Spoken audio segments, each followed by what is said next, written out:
नाज बीबी है। मेरे मियाँ 12 साल तो फौत हो गए। 6 माह तो मेरे डायलिसिस हो रहे हैं।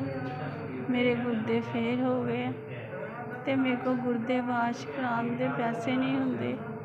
ਜਦੋਂ ਹੁੰਦੇ ਉਦੋਂ ਕਰਾ ਲੈਂਦੀ ਹਾਂ ਤੇ ਜਦੋਂ नहीं ਹੁੰਦੇ ਉਦੋਂ मैं बहुत परेशान ਹੁੰਦੀ ਹਾਂ। ਮੇਰੇ को तकलीफ बर्दाश्त नहीं ਹੁੰਦੀ ਤੇ ਮਿਹਰਬਾਨੀ ਕਰਕੇ मेरी मदद करो।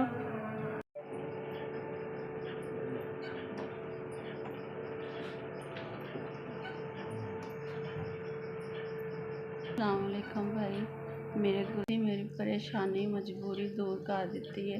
ਤੁਹਾਡੀ तरफों 25,000 रुपया अज मेरे डायलिसिस वास्ते जमा हो गया। इन्हां पैसों जिन्ने भी मेरे डायलिसिस होणगे 8, 9, 10 जिन्ने भी वो मैं करवा लाँगी। जिन्ने भी मेरी फीस जमा करवाई अल्लाह ताला उन्हें खुश रखे, उहदे बच्चों खुश रखे ते उनके सारियां मुसीबतां परेशानियां दूर करे।